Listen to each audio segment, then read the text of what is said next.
وصحبه أجمعين وعلى آله وصحبه أجمعين صلى الله ربنا على النور المبين مدى المصطفى سيد المرسلين وعلى آله وصحبه أجمعين وعلى آله وصحبه أجمعين.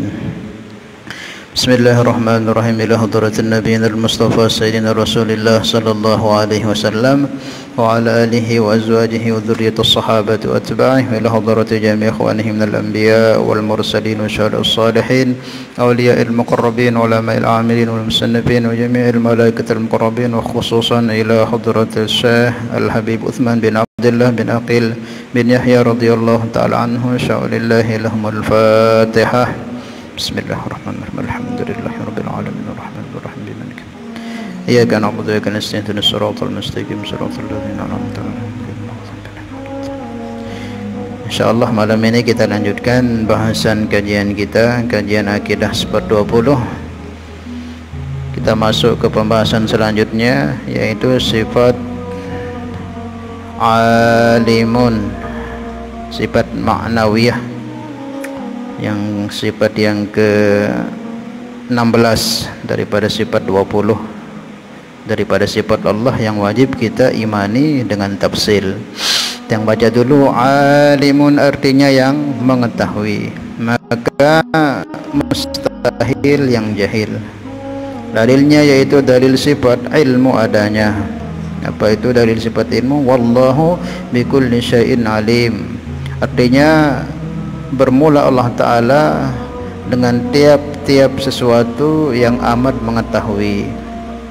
Maka patut bagi mukmin meyakini dan mengiktiraf bahwa ia senantiasa minta pertolongan daripada Allah Ta'ala dalam tiap-tiap hal ihwalnya, dan minta peliharaan dari tiap-tiap kejahatan dunia akhirat adanya. Jemaah makan Allah Subhanahu Wa Ta'ala, niki sifat alimun niki termasuk sifat ma'nawiyah, artinya sifat. Kita akan bahas zat bukan sifat. Kemarin sudah sifat itu di ma'ani, sekarang ma'nawiyah niki zatnya Allah yang bersifat alimun, maka artinya yang mengetahui. Yang mengetahui maksudnya yang mengetahui ya kembalinya kepada Allah. Apa saja yang diketahui oleh Allah Subhanahu Wa Ta'ala, segala sesuatu diketahui oleh Allah Subhanahu Wa Ta'ala. Tidak ada yang tersembunyi bagi Allah Subhanahu Wa Ta'ala. Dalam bahasan yang dulu pernah kita bahas mengenai ta'alluqnya inkishaf. Inkishaf itu terbuka, tidak terhijab pengetahuan Allah atas segala sesuatu, baik itu segala yang wajib atau yang mustahil ataupun yang jaiz. Maksudnya segala yang wajib itu apa? Allah itu tahu dirinya itu. Tahu dirinya itu Tuhan yang tidak ada sekutu. Tahu dirinya itu Tuhan yang maha kuasa. Tahu dirinya itu Tuhan yang wajibul wujud, yang wujudnya tidak ada permulaannya, yang wujudnya tidak akan ada perubahan, yang wujudnya tidak butuh kepada makhluk-makhluknya, berdiri sendiri, yang wujudnya mukhalafatun lil hawadis, tak sama sedikit pun dari sifat af'al dan zatnya daripada keserupaan dengan makhluknya. Dia itu esa, dia punya sifat qudrah, iradah, ilmu, hayat. Itu Allah tahu dirinya bersifat seperti itu. Dia tahu dirinya itu ta'alluqnya kepada yang wajibat. Tahu dirinya itu Tuhan, tahu dirinya punya sifat-sifat af'al dan sebagainya. Kemudian Allah itu tahu segala yang mustahil. Mustahil apa? Dia tahu dirinya tidak akan sirna. Dia tahu dirinya itu tidak serupa dengan makhluknya, kebalikan daripada yang tadi itu ta'alluq kepada yang mustahil. Dia tahu dirinya ini Tuhan yang tidak punya sekutu, seperti itu. Kemudian segala yang jaizat, ini karena sudah dibahas dulu di sifat qudrah, kita sedikit-sedikit aja bahas. Kemudian ta'alluqnya kepada yang jaizat ini apa? Selain yang dua tadi, berarti semuanya makhluknya apapun itu diketahui oleh Allah, zahir batinnya, kecil banyaknya diketahui oleh Allah. Yang banyak kita tidak ketahui, Allah ketahui.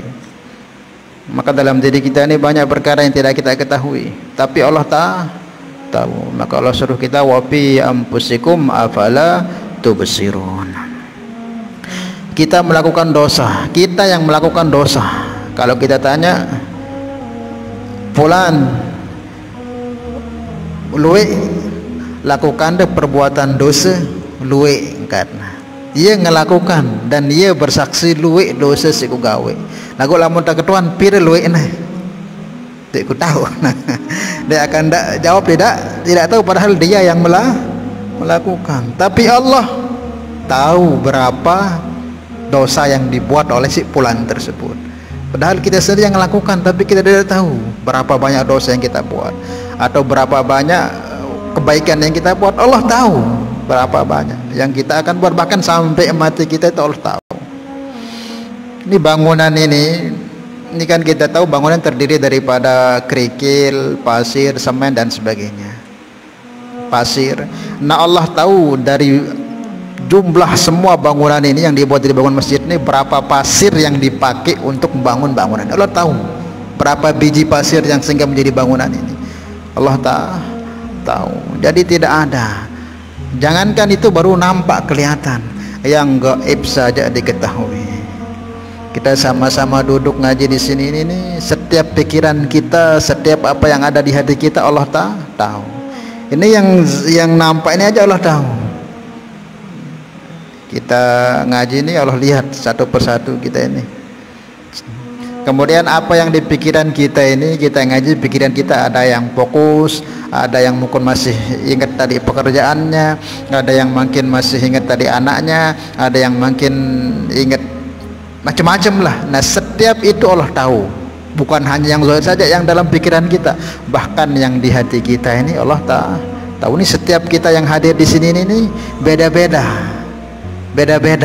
keadaan hatinya, beda-beda. Nah itu semua diketahui oleh Allah. Mungkin ada di sini ngaji karena memang senangnya ngaji, hadir. Ada yang ngaji memang dia sangat butuh dengan ilmu, sangat butuh dengan ilmu agama, karena ilmu agama itu penting untuk keselamatan dunia akhirat. Beda lagi, ada yang hadir hanya untuk mengisi waktu luang, ketimbang di rumah tidak ada kerjaan mending tokol-tokol. Allah ketahui juga. Ada yang hadir memang karena dia pentingkan sangat jalan dia untuk takarrub kepada Allah. Jadi ilmu ini thariqah yang paling utama untuk berdekat dengan Allah. Ilmu, maka jangan kita remehkan. Antum nuntut ilmu, oh dia nggak tahu. Ini amal ibadah apapun kita buat ini tanpa didasarkan ilmu tidak akan diterima oleh Allah. Maka jangan kita ngeremehkan orang-orang yang nuntut ilmu, orang yang hadir di majelis ilmu niki.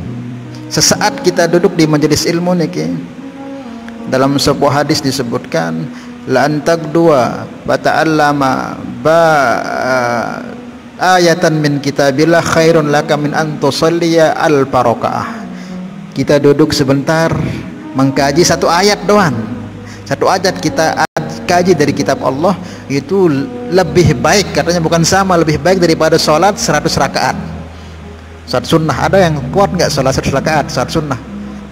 Ini satu ayat, kalau 2 ayat berarti 200, 3 ayat 300, kalau berayat-ayat beratus-ratus.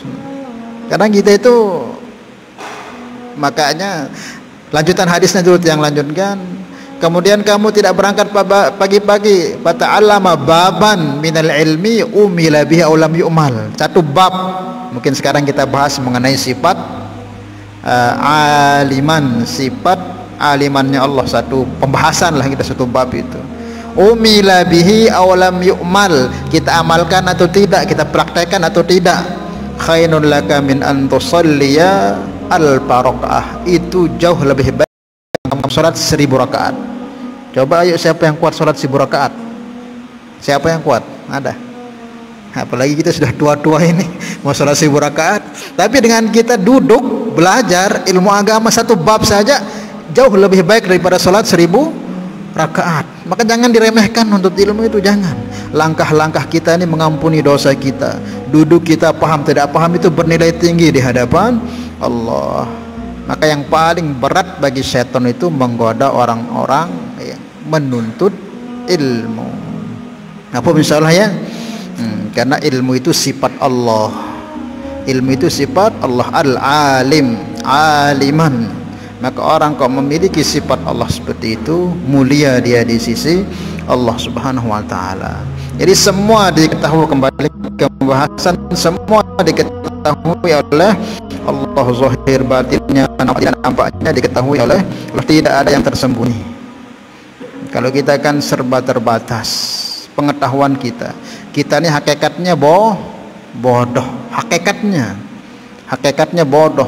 Kalau sendiri disebutkan innal insan waluman jahula.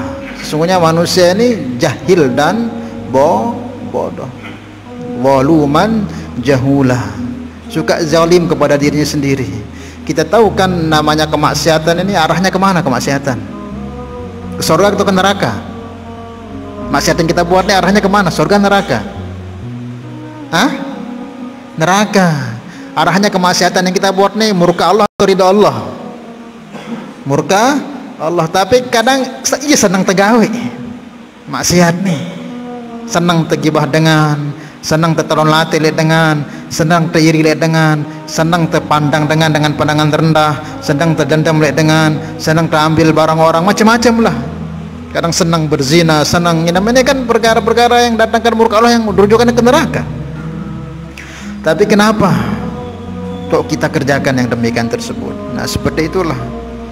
Nah, maka mohon Allah Subhanahu wa taala, nah, pentingnya kita menjadikan diri kita memiliki sifat seperti sifat yang dimiliki oleh Allah. Bukan kita ambil sifat Allah, kita praktekkan sifat mengetahuinya Allah itu dalam diri kita. Karena kita ini hakikatnya kan seperti tadi, ilmu itu tidak punya kita, terlahir dalam keadaan bodoh dan zalim. Tahu kita maksiat ini afatnya begini dan akhirnya ke sini, tapi kita tetap kerjakan.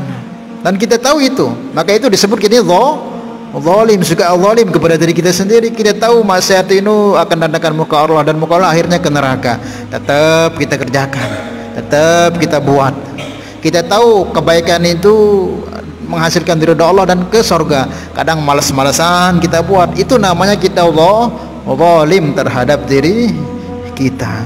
Jahula, dan kita ini bodoh. Itu dokter itu pintar atau bodoh? Maaf, hah?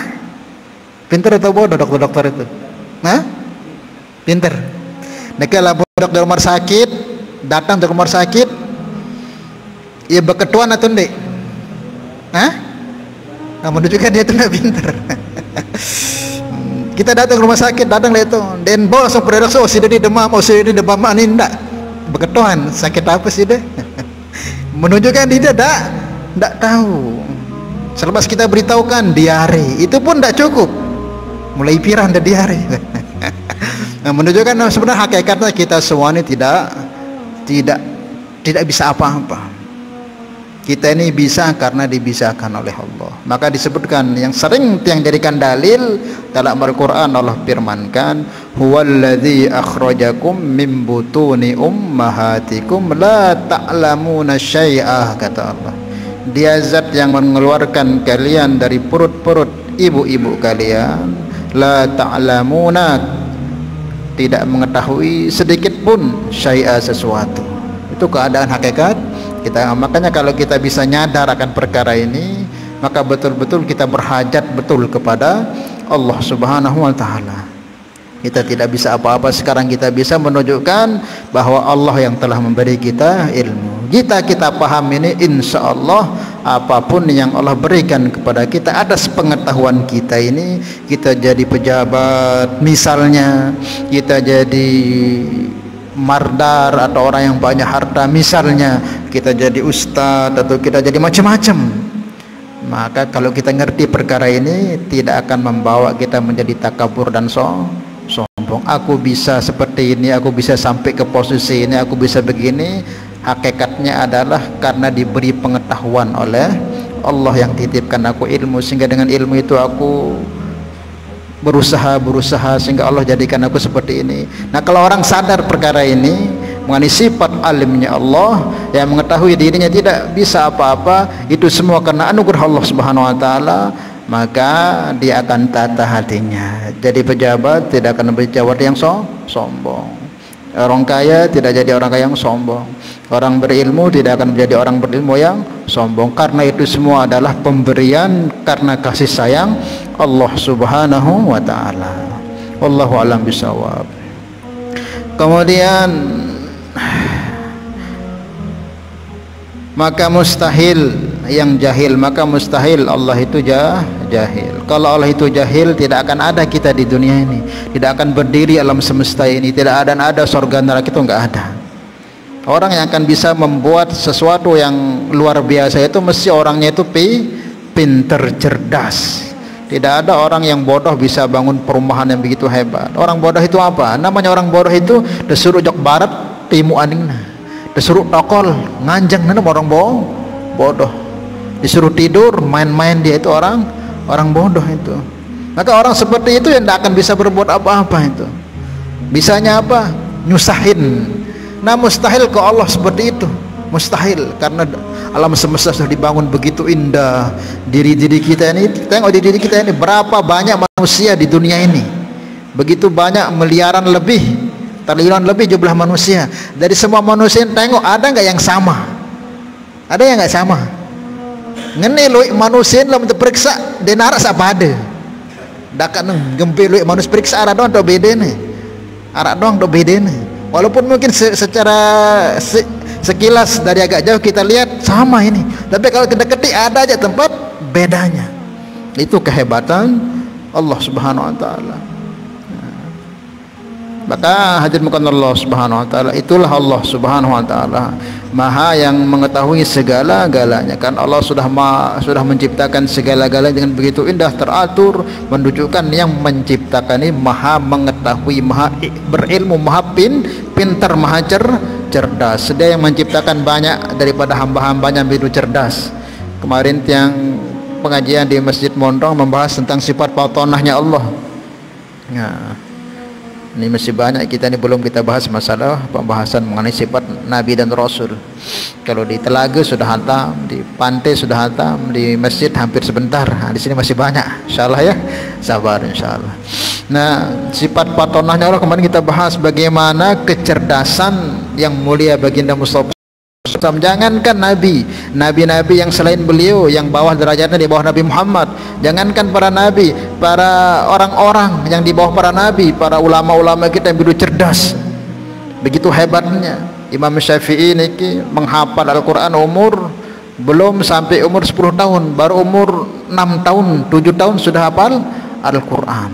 Imam Syafi'i kalau masuk ke pasar ditutup telinganya, pakai kapas, dibawa terus kapas kalau masuk ke pasar. Karena kenapa? Kalau enggak ditutup nanti terekam suara-suara orang berniaga di pasar itu, sehingga nanti menghalangi atau mengganggu hafalan-hafalan kitab dan hafalan-hafalan hadis beliau. Itu Imam Syafi'i.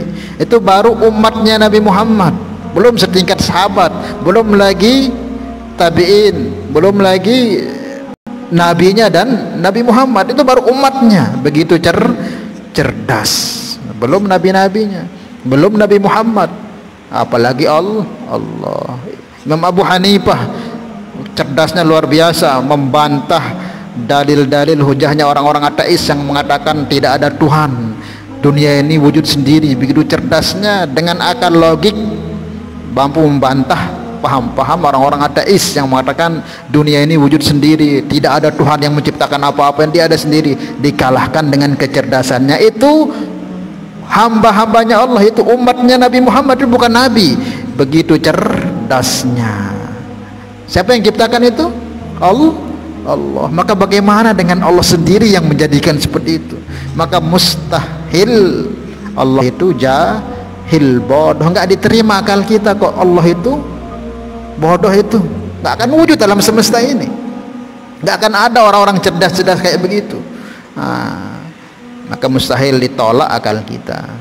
Ada orang mengatakan ini bangunan yang megah ini luar biasa, ini ada air terjunnya di rumah ini, ada tempat makannya, ada tempat istirahatnya, ada tempat minum-minum santai-santainya dan sebagainya, lengkap. Kok ada orang mengatakan wah ini yang bangun ini orang bodoh ini? Maka sepakat kita ini mengatakan kamu yang bodoh, bangunan seindah ini kok kamu katakan yang bangun orang bodoh. Kamu yang bodoh yang berkatakan seperti itu. Kamu yang tolol, yang bodoh, nggak ngerti. Nah, alam semesta sudah begitu indahnya ini. Ini baru di dunia. Tempat-tempat lain selain dunia ini masih banyak. Dunia ini kalau dibandingkan dengan besarnya matahari ratusan kali. Bahkan penemuan sekarang sampai ribuan kali besarnya dunia. Ini matahari di jagat raya ini ada ribuan matahari, ada ribuan galaksi. Bagaimana di setiap tempat itu ada keindahan-keindahan yang mungkin tidak tahu puncaknya nanti keindahan yang ada di surga begitu indah. Nah, menunjukkan yang membangun itu, yang menciptakan itu zat yang maha sempurna kepintarannya, pengetahuannya, sempurna ilmunya. Paham ya? Nah, dalilnya yaitu dalil sifat ilmu, yaitu apa? Wallahu bikulli syai'in alim. Allah atas segala sesuatu sangat-sangat mengetahui. Maka sikap kita sebagai mukmin apa di sini disebutkan amat banyak takutnya berbuat maksiat kepada Allah sebab Allah mengetahui. Maka selepas kita tahu bahwa Allah ini zat yang maha mengetahui segala sesuatu yang sekarang yang kita kerjakan sekarang ini, kita duduk hadir di sini, pikiran hati kita diketahui oleh Allah Subhanahu wa taala. Bahkan nanti ini kita mau kemana sampai mati kita, sampai nanti perjalanan di kubur, di masa di surga, sampai entah ke surga atau ke neraka, itu sudah diketahui oleh Allah Subhanahu wa taala. Maka amat takut kita berbuat maksiat. Maksiat apa? Zahir ataupun batin. Diketahui oleh Allah. Maksiat zahir apa? Kita tinggalkan perintah Allah, malas-malasan dalam sholat, itu maksiat zahir. Itu lisan kita nggak kita bisa jaga, membicarakan keburukan, itu maksiat zahir. Kita suka ambil barang orang, kita suka suka memukul orang, itu zahir. Itu diketahui detail oleh Allah. Dan juga maksiat batin. Maksiat batin ini apa? Hati kita yang tersembunyi, yang tidak ada tahu kecuali Allah. Kalau maksiat zahir ini diketahui oleh kita dan malaikat, dicatat. Kita gibah orang dicatat, kita mukul orang dicatat keburukan, kita ambil barang orang dicatat malaikat. Tapi maksiat batin ini kita dan Allah tahu, malaikat nggak tahu. Ini kemele buat kemaksiatan. Selagi dia man tegawe, dia man tercatat keburukan oleh malaikat. Dan dia tahu si malaikat. Tetapi Allah tahu. Allah tahu itu. Allah tahu. Maksiat batin kita ini, dengki, hasad, takabur, sombong, semua detail diketahui oleh Allah. Maka maksiat zahir batin perlu kita jaga. Bahkan yang paling terpenting kita jaga ini maksiat batin ini. Kadang ini ke dalam diri kita orang-orang yang sudah baik ini. Memang dulu tatkala kita kurang baik, mungkin jarang datang hadir majelis, mungkin jarang juga berjamaah, masih hura-hura hidup kita. Nah, itu tidak terlalu kita khawatir, kita biasa karena tahu diri kita ini kurang pas dalam posisi seperti itu. Tapi kadang banyak kita yang tertipu. Tatkala kita sudah baik, sudah bagus, itu kadang mulai bermunculan penyakit seperti itu. Nah, kapan munculnya penyakit batin? Tatkala kita mulai berhijrah ke tempat yang baik. Maka penting kita perhatikan, yang sangat-sangat penting lah, yang mudah ngaji, mudah buat kebaikan. Nah, syarat pertama saya perlu tertata hati, tidak sampai timbul hal-hal yang akan merusak amal-amal kita itu. Tidak sampai muncul hasadnya akan menghanguskan kebaikan-kebaikan kita. Jangan ada sombong, jangan ada merendahkan orang, jangan ada macam-macam yang ada takabur, syirik, jangan ada pamer dan sebagainya. Itu kita tata. Selepas kita mampu sekarang ini jaga amalan zahir, semangat ibadah, yang terlebih sangat penting lagi hati kita tata. Jangan masih kasih masuk itu penyakit itu, karena nanti hasil ibadah kita hancur karena itu. Insyaallah ya. qad aflaha man zakkaha wa qad khaba man dassaha. Beruntung orang-orang yang senantiasa memperhatikan kebersihan hatinya. Insyaallah ya.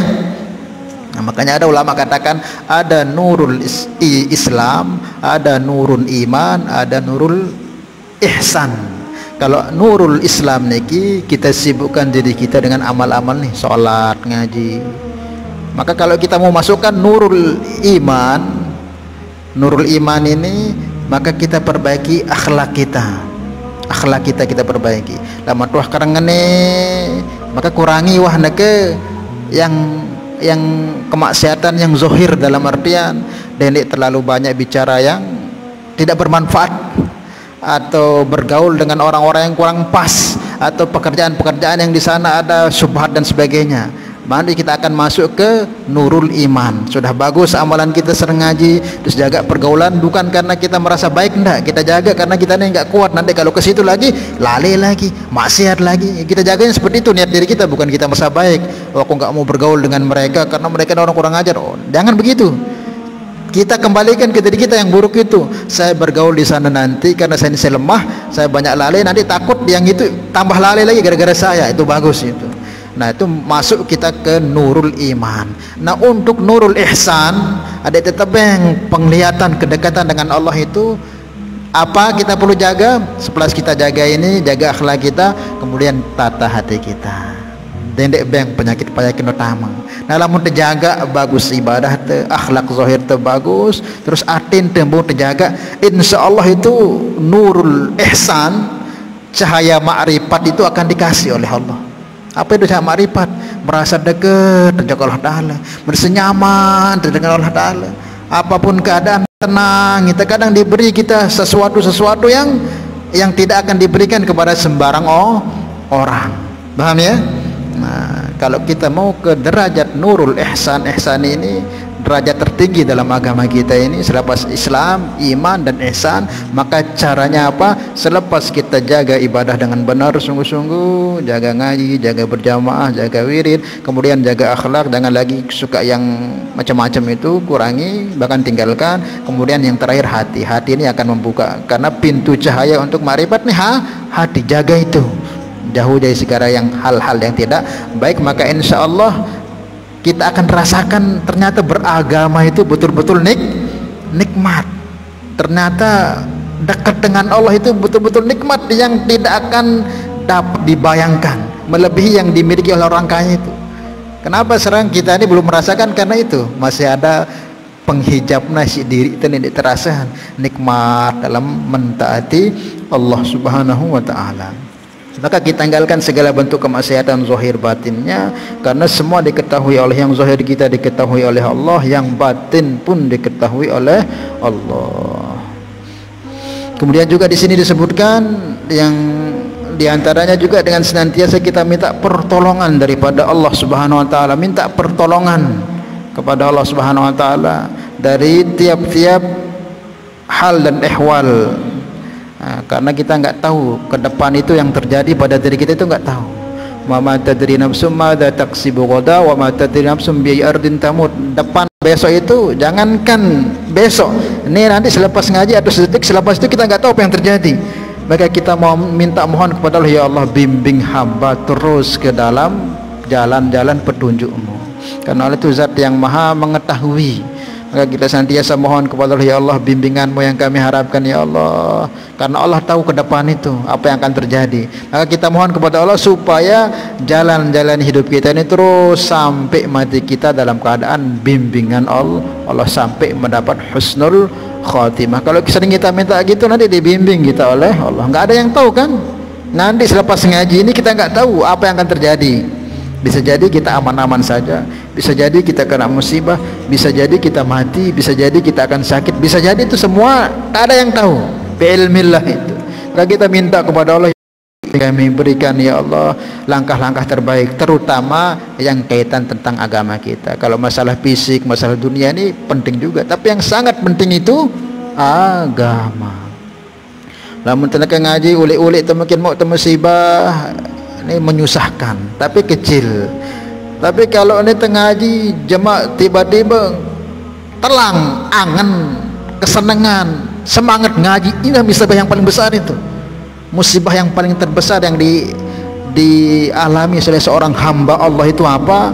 Tatkala dulu dia mudah dalam kebaikan, mudah ngaji, kok tiba-tiba berhenti dalam kebaikan. Itu musibah yang sangat-sangat besar, melebihi kita kehilangan dunia dan seisinya. Di saat kita kehilangan yang dulu diberi taufik kesemangatan dalam kebaikan, kok sekarang sudah hilang giroh tersebut, oh itu musibah yang sangat besar, musibah yang tidak akan ada bandingannya ketimbang musibah yang ada di dunia ini. Lebih besar dari kehilangan segala-galanya tatkala kehilangan kesempatan kita dalam mentaati Allah Subhanahu wa taala.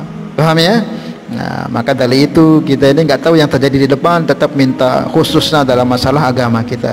Ya Allah, berikan kami terus kesemangatan untuk agama ini, untuk saudara kami, teman jamaah kami, guru-guru kami, anak istri kami. Kita doakan, jangan doa sendiri, doakan teman-teman kita semua, jamaah kita semua, ibu-ibunya, bapak-bapaknya, anak, supaya apa? Allah datangkan. Nah, kalau kita doakan saudara-saudara kita, nanti kita yang pertama akan diberikan taufik itu oleh Allah Subhanahu wa taala. Kita mohon seperti itu, dan juga kita mohon peliharaan dari segala bentuk musibah-musibah dunia dan akhirat. Dan juga nanti kita jangan tahu apa yang terjadi selepas kematian kita, itu kita nggak tahu. Kita nanti dikubur akan bagaimana, di mahsyar akan bagaimana, di sirat akan bagaimana, itu juga dalam ilmunya Allah Subhanahu wa taala.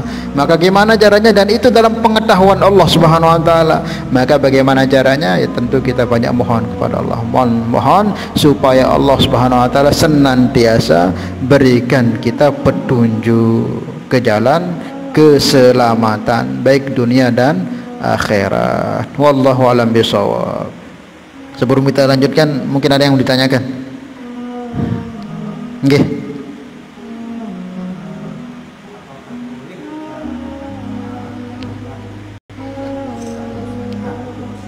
Iya.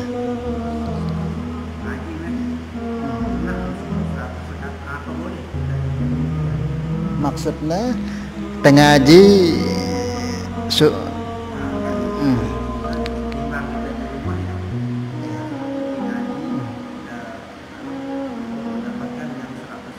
Tidak apa-apa, tidak apa-apa. Jadi namanya kebaikan seperti ini nih. Ini orang ngaji di sini kan ada 3 macam. Kalau kata ulama itu, guru saya, ada jider namanya, ada jider, jidur, apa lagi itu satu. Ada namanya ngaji sambil nguping. Ngaji sambil nguping mananya tidak ada niatan di ngaji itu, sekedar pokok denara niat nemu 1000 rakaat dan nemu untuk ngaji, pokoknya arot ketimbang balik ketik ngaji penting ada denara niat apa-apa. No, ada namanya jider. Jider ngaji sambil nyender. Sambil nyender aja jidur, ngaji sambil tidur. Nah, semua walaupun begitu keadaannya tetap dapat. Maka Nabi sabdakan, hum al julasa la yasqa bihim jalisuhum. Mereka itu teman-teman duduk yang tidak akan rugi siapapun yang duduk bersama mereka. Tetap dia dapat ampunan, tetap dia dapat kasih sayang Allah Subhanahu wa taala, tetap dia dapat rahmat daripada Allah. Apapun keadaannya. Zaman Nabi dulu ada. Nah, ini supaya kita, apalagi kalau niatnya sempurna kayak tadi itu. Zaman Nabi dulu ada. Nabi buat majelis seperti ini. Tiba-tiba ada seseorang yang hadir di majelis Nabi itu. Nabi lihat dengan pandangan nubuah, beliau melihat nih orang ini dosanya begitu besar. Lari ke masjid Nabi, majelis Nabi, duduk. Maka para sahabat ngelihat itu, sahabat masuk, orang itu masuk, muka Nabi ini merah, memujukkan Nabi itu marah sangat. Sahabat heran. Tetapi tatkala majelis selesai, itu orang langsung lari. Ditutup majelis Nabi, langsung lari. Maka Nabi pun melihat itu orang tersenyum. Sahabat pun kaget, kok Nabi sekarang melihatnya tersenyum. Maka ada sahabat mengukur, ya Rasulullah, tadi ketika kau melihat ada orang masuk ke majelis ketuaan ini, kok muka Tuhan tuh begitu marah, sangat-sangat marah. Tapi pas majelis ditutup dia pergi, kalau Tuhan tersenyum, senang, bahagia. Iya katanya, aku tadi melihat ini orang ini dikejar, dikejar oleh seseorang, ada kesalahan yang dia buat hingga dikejar, dia bersembunyi di majelis ini, dia bersembunyi. Saya lihat melalui pandangan nubuah banyak sekali dosa yang dia lakukan. Ada mungkin kemaksiatan yang dibuat sehingga dikejar-kejar, sehingga dia hadir di sini, itu pun tak niat apa-apa, niat sembunyi ikut hadir dengan dosa yang begitu banyak aku lihat.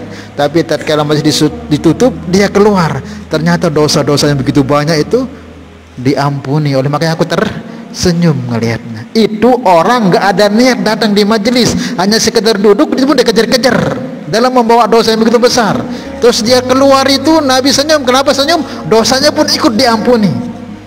Maka Nabi sabdakan, hum al julasa la yasqa bihim. Ini majelis yang sangat mulia, ini majelis seperti ini tidak akan merugi siapapun yang datang ke majelis, walaupun niatnya mungkin untuk majelis, tetap dapat ampun. Apalagi kalau niatnya betul-betul hadir di sini, apalagi niatnya tadi itu ketimbang di rumah ngaji pahala dapat itu ya. Belum lagi faedah yang lain. Maka ya paling bagusnya apa, diniatkan hadir itu. Makanya kalau ada majelis pengajian marak ini dendek, wah stop dulu sholat sunnah. Kadang ada orang tuh masih sholat sunnah, majelis sudah terbuka masih dong sembahyang sunnah. Ini dengan dek ngerti, libatkan, udah duduk di itu jauh lebih besar pahalanya. Paham ya? Supaya kita mentingkan mana yang perlu dipentingkan. Wallahu a'lam bishawab. Mungkin seperti itu, Mi. Mungkin ada yang lain, insyaallah. Oke. Paham ya? Intinya niki adik itu semangat ngaji, adik itu semangat ngaji, insyaallah banyak kebaikan. Dan niatkan juga ngaji ini yang paling terpenting juga apa, ya Allah dengan aku mujahadah hadir ngaji ini, kadang hujan-hujanan, kadang masih banyak pegawai yang aku ketik ngaji, ku niatkan ya Allah adik keturunanku dan kejadian minimal marah ustadz atau tuan guru sang ngaji hanu minimal lamun saya lebih bagus lagi seperti Imam Bukhari, Imam Ghazali, seperti niatnya. Nanti niat kita itu tidak akan dilupakan oleh Allah, akan diingat. Maka kita lihat mungkin tiang bisa begini ini, tiang punya bapak itu senang dengan ulama-ulama. Dia pernah menghadirin Tuan Guru Mustafa ke rumah, Tuan Guru ini ke rumah dulu. Termasuk juga kakek tiang dulu, Haji Abdullah namanya, orang Sulawesi itu, tapi nikah dengan di sini, hijrah ke sini. Itu senang dengan ulama itu. Maka Allah jadikan salah satu, bukan cucunya aja, banyak anaknya di Lombok Tengah itu, di Praia itu jadi tuan guru juga. Maka jangan kita remehkan hadir kita diseniatkan ya Allah. Mudah-mudahan saya niat hadir li majelis para ulama nih, adiknya jari salah sopo anak turunku jadi ulama, itu pasti nanti akan jadikan. Kalau ndak anak kita pasti salah satu cucu kita jadi para ulama, insyaallah ya. Niatkan marang ngeno pun berhasil nanti, sehingga ada pemberi syafaat kita. Wallahu a'lam bishawab. Mudah-mudahan Allah Subhanahu wa taala berikan kepahaman kepada kita untuk sama-sama kita bisa amal dan sampaikan. Al hadhihi niyyah al-Fatihah. Bismillahirrahmanirrahim. Alhamdulillahirabbil alamin. Rahmanir rahim. Maliki yaumiddin. Iyyaka na'budu wa iyyaka nasta'in. Ihdinas siratal mustaqim. Shiratal ladzina an'amta 'alaihim ghairil maghdubi 'alaihim waladdallin. Salatullah salamullah ala taha rasulillah. Salatullah salamullah ala yasin habibillah. Tawassalna bismillah wa bil hadi rasulillah wa kulli mujahidin lillah bi ahlil badri ya Allah. Subhanallah bihamdihi, subhanallah ma bihamdika, asyhadu an la ilaha illa anta, astaghfiruka wa atubu ilaik. Assalamualaikum warahmatullahi wabarakatuh.